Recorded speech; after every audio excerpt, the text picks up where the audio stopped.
Today, I'm going to talk about the 3 things that are going to help your customers start your programs, stay in them, and love you. Now, I'm sure you've all experienced this before. You've just signed up a client and you think everything's going to go great. They've given you, your first $97 payment out of a 21-week program, whatever it is. And all of a sudden, they call you, they message you, you know what, Andrew? I can't do the program anymore. I just don't have the money. I don't have the time. They probably don't believe in themselves. There are a number of reasons that they're not doing the program. They're questioning things. It was really fast. Maybe they felt like they were pushed. Maybe they feel like you're not exactly the right fit. And, I'd say that it's within that 2 weeks of a period that people quit. That's when most of them happen. And I'd say sometimes we're looking at 15%. Sometimes we're looking at 25%. If your program's really bad, it could be more, right? So what we're really looking at doing is getting that number far below 10%, below 5%. And I've got a few simple tricks that you can use that are really going to make your, onboarding process world class.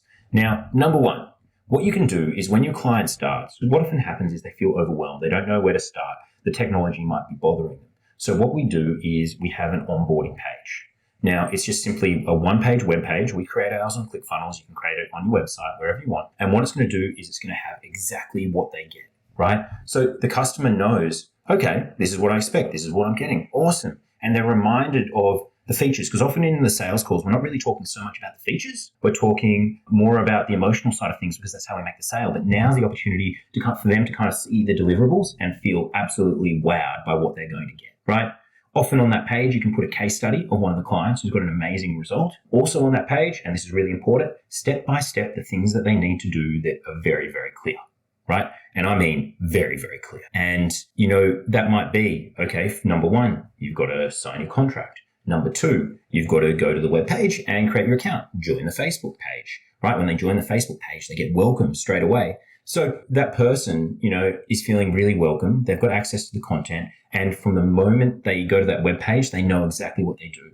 When they get to the website, it's a seamless process, step by step. Do this, do that, download this. This is how you do your food diary. And making the videos really short. If you give someone a 2-hour video to watch at the start, it doesn't work. So the less things, the better. Think about when you go to, say, a physiotherapist, and the physiotherapist tries to give you 12 exercises you have to do. No one does it.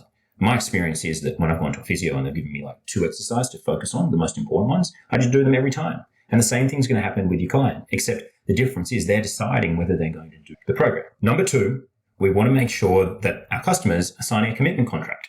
Now, this isn't a financial contract. On our sales calls, we always make sure the financials are signed initially after the call. But let's think about the process of a sales call. We're not their friend. In fact, if you're someone's friend on the sales call, you're probably not going to sell them because they're just going to be like, thank you. Oh, great. They actually need someone who's going to be authoritative and they need someone who's going to tell them what to do.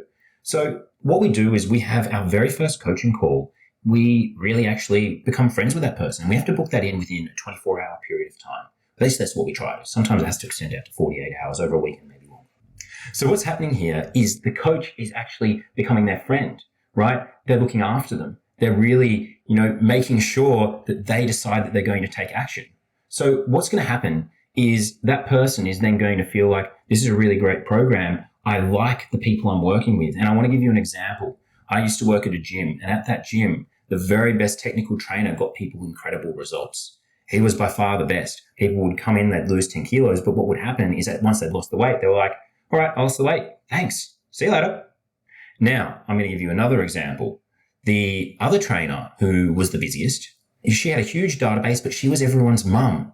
So she would spend time building relationships. She would message them outside of hours. She'd have a coffee break every day at 11:30, and all of her clients would all come back to the gym and want to have coffee with her and just chat about life. Now, despite charging the exact same amount of money, and, a lot of her clients perhaps weren't getting nearly as good results as trainer A, they loved her. They kept on coming back. They paid her the $60 for her half-an-hour session every single week. Now, it's really important to acknowledge because results don't always mean that you're going to get retention. Relationships do. So that's exactly what we're doing. We're getting that person to, like us, and then we're going to transition them into committing and completing the program. Now, number 3 is that we actually get our customers to do a 7-day challenge because at the start, there's a lot of overwhelm. So this kind of merges with number 2, but on that call, we're going to tell them about what they have to do for the next 7 days.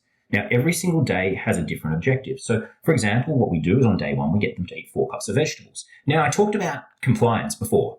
It's so important that people are able to do one thing at a time because it means they're going to stick to it. So if all you have to do on the first day of the program is eat 4 cups of vegetables, because most people don't eat 4 cups of vegetables, they eat none or one, is they then know that, hey, that's simple. I started. And before they know it, they've made movements, they've made ground. Now, the next thing that we get them to do on day 2 is we get them to do a morning fast. Again, all they've done is not eaten breakfast. They don't actually have to go out and have done any shopping. Even for the vegetables, they probably didn't need to shop.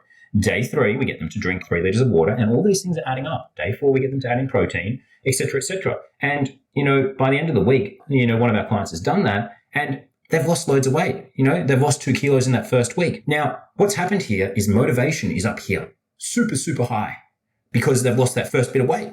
So we're really trying to ensure that we have the best possible experience.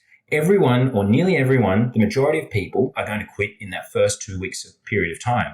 But if we build a really strong relationship with the customer, if they've committed to us, if they've done a 7-day challenge and they've already lost weight, game over. They're going to stay with you. They're going to stay with you for life. So I hope those things will help you with your premium programs and add an extra element and make a world-class onboarding system.